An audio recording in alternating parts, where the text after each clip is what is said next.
consagração na cara de todo mundo. Todo mundo vê. É transmitido pela televisão. Eu desço daquele palco extasiado, assim, sei lá, como se eu estivesse levitando. E o efeito que esse show tem, por ele ter a visibilidade que ele tem, ele amplifica o que já estava se tornando grande, se torna maior ainda. E eu acredito que ali é um divisor de águas, ali sim a explosão do Capital se torna visível aos olhos de todos. O Capital fica gigantesco a partir daquele momento.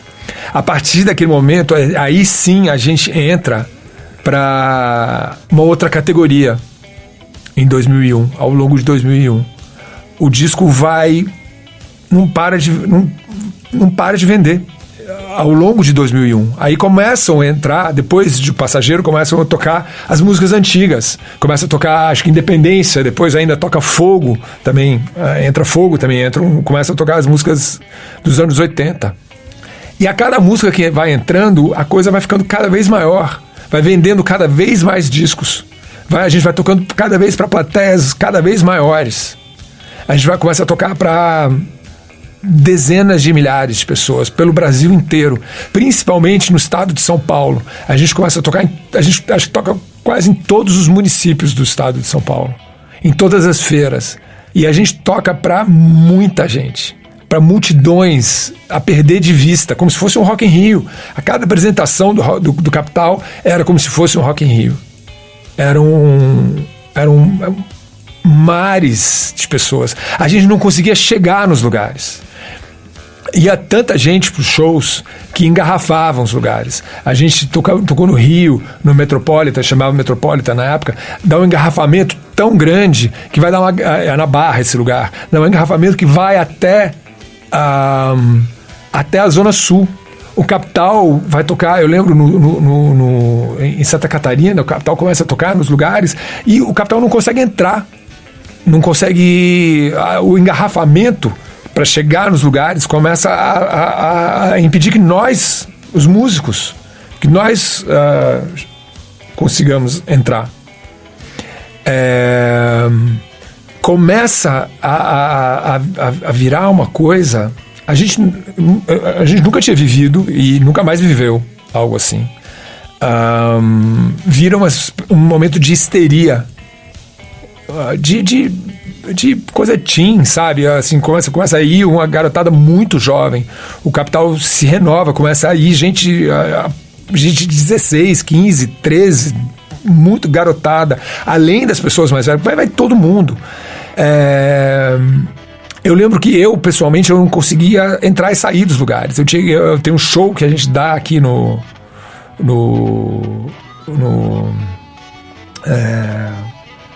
qual era o lugar? Esqueci o nome do lugar. A gente dá um show aqui em São Paulo que eu tenho que sair escondido no porta-malas no Olímpia. A gente toca no Olímpia, eu tenho que sair no porta-malas do carro. De tanta gente que estava esperando, não na entrada, na porta do lugar, mas na saída, esperando pela gente na saída. Se eles vissem que eu estava dentro do carro, iam quebrar o carro. Então sai o carro comigo escondido na mala. A gente passa a pedir vidros escuros para que as pessoas não vissem que carro nós estávamos andando. De tanta uma loucura. Vira uma coisa. A única coisa que eu consigo, que me vem à cabeça parecida, eu sei que é meio ridículo, mas vira uma espécie de uma bitomania. E o Capital vai e não para de crescer o troço. Aí é que tá quando você fala, pô, chega, não dá mais. E o Capital não para de crescer. Vende 1 milhão de discos e continua vendendo. Continua ficando maior, continua cada vez maior. Os números são difíceis de acreditar.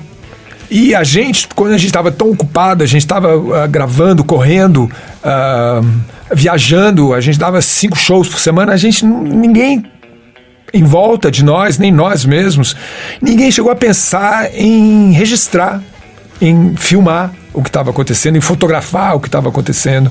Então, o único testemunho que você tem sou eu contando isso para vocês. Acreditem em mim, foi realmente algo surreal.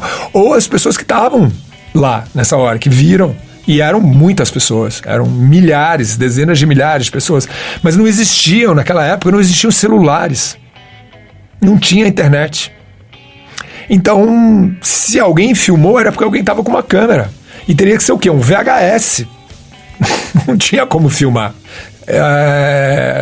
Talvez o que estava sendo transmitido nos telões para as feiras, talvez alguém tenha guardado uma cópia disso hoje, talvez exista, eu não sei se existe. Eu gostaria muito de ter, mas, porque eu não tenho nada, não tenho nenhuma imagem desses anos, porque dura alguns anos, dura 2000, 2001, 2002, 2003, 2004, vai até a gente lançar o aborto elétrico. O Capital vive anos de um gigantismo para nós único, singular. Isso foi só naquele momento. E eu acho que acaba sendo o projeto de rock brasileiro mais bem sucedido em termos, ao menos nesse sentido, não estou falando em termos artísticos, mas porque isso não é impossível você quantificar, mas em termos numéricos vira a maior coisa que já tinha acontecido com o rock brasileiro. O maior número, as maiores plateias. E a gente ainda aproveita esse momento, a gente fala, pô, a gente não vai viver. O que dá na gente é o seguinte, a gente fala, olha, caiu um meteoro na nossa cabeça, assim, isso é uma sorte inacreditável, que sabe lá Deus por que nós fomos os escolhidos, por que isso aconteceu com o Capital, mas quis o destino que fôssemos nós. A gente vai aproveitar isso ao máximo, a gente não vai... Era como se o destino estivesse nos dando uma oportunidade, falando, olha, cara, coube a vocês. Vocês tiveram o rabo do século, vocês tiveram a sorte sem tamanho, sem medida. Aconteceu algo com vocês, assim, é difícil de comparar com qualquer outra coisa que tenha acontecido no rock brasileiro. Aconteceu com vocês. O que vocês vão fazer? Eu estou fazendo uma pergunta retórica, tá? O que vocês vão fazer? Está sendo dada essa chance a vocês. O que vocês vão fazer? E o que eu botei na minha cabeça foi o seguinte: olha, beleza, sim, eu me dou conta do quanto isso é único, do quanto isso é precioso, do quanto é raro, e eu me recuso a me deixar embevecer por esse momento. Eu já tinha experimentado o fracasso nos anos 90 e eu falei, olha, então esse é o momento da gente reescrever a nossa história. É o momento da gente aproveitar e compor como nunca antes. E não ficar aqui aproveitando, porque na verdade o que dá vontade é de você se reclinar na poltrona e falar, eu quero que esse momento dure para sempre, eu não vou interromper isso com outro lançamento, nem nada, eu vou ficar aqui tomando sol na minha própria glória. Falou assim, eu não vou me arriscar a fazer nada, ninguém se mexe, ninguém respira, ninguém faz nada, vamos fazer isso durar o máximo possível. E você é meio... quase compelido a agir desse modo. Eu penso, não é isso. A gente tem que aproveitar esse momento e lançar discos e renovar o nosso repertório. Aproveitar essa oportunidade que está nos sendo dada e compor como nunca antes. E a gente fazer reinventar o Capital inicial. Então, a gente reescrever a nossa história e não viver, porque na verdade, mal ou bem, o acústico naquele momento era a glória, tá, do que nós tínhamos feito até o ano 2000. Assim, a vitória daquele repertório. Tinham algumas músicas novas, tinha a versão do Kiko, tinha Tudo Que Vai, tinha Natasha. A gente falou, vamos aproveitar esse momento de inspiração e reescrever o repertório do Capital. Vamos aproveitar e compor como nunca antes. E aí começam a entrar os discos todos que são feitos a partir dali. A partir daquele momento, a partir do acústico, o Capital começa a lançar a cada 2 anos um disco novo. E a gente nunca mais parou desde então. Na verdade, se você quiser contar do disco anterior também, do Rosas, do Atrás dos Olhos. Ou seja, o acústico acaba saindo 2 anos depois do Atrás dos Olhos.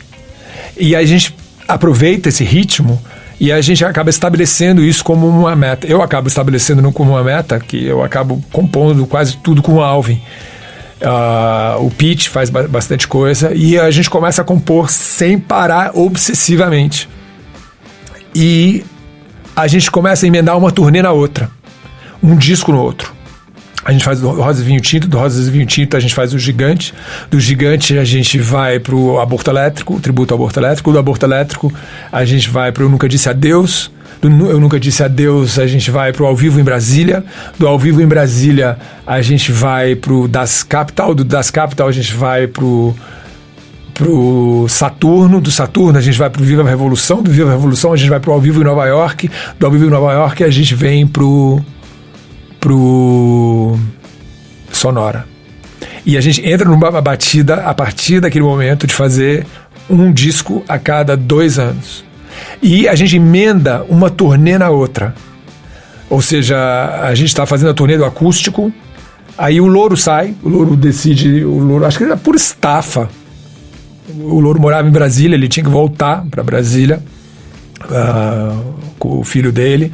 E para ele acho que era mais extenuante ainda do que para nós, do que já era extenuante para todos nós, mas provavelmente para ele, por ele ter que voltar para Brasília, era pior ainda. Ele sai no final de 2001, acho que em novembro de 2001, entra o Ives e a gente vai emendando uma turnê na outra, emendando literalmente, ou seja, num fim de semana a gente estava tocando a turnê, o repertório do acústico com o cenário do acústico. Enquanto isso, a gente estava gravando no estúdio, gravando o Rosas e Vinho Tinto, preparando o cenário novo e aí ensaiando. Então, num fim de semana estava tocando a turnê do acústico, no fim de semana seguinte estreava disco novo, turnê nova. E assim ia durante 2 anos. Enquanto a gente estava na estrada, a gente compunha o disco novo na estrada, preparava o cenário, no fim de semana trocava, fazia estreia da turnê do Gigante e ia embora com a turnê do Gigante. E a gente foi fazendo isso, emendando uma turnê na outra, sem parar, sem descansar, de lá para cá.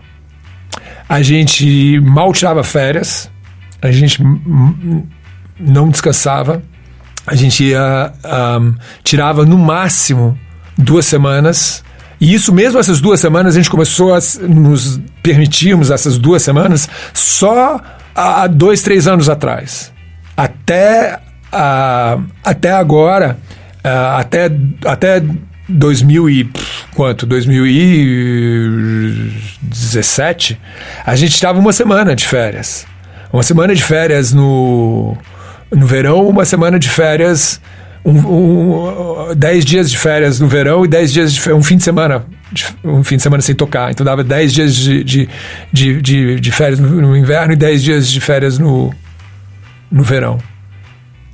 E era isso. Show sem parar. Turnê incessante, um disco atrás do outro. E aí, agora, em 2020... tá todo mundo exausto, essa é a verdade. Tá todo mundo cansado. E a gente, eu acho que foram 2 décadas, um pouco mais, até se incluir o disco anterior, foram um pouco mais de 2 décadas incessantes. E agora, em janeiro de 2020, pela primeira vez o Capital vai parar um mês inteiro. A gente vai se comportar de outro jeito. Eu não sei bem como vai ser. A gente vai precisar, eu acho que, sei lá, mesmo até nos reinventarmos, sabe? Foram 20 anos,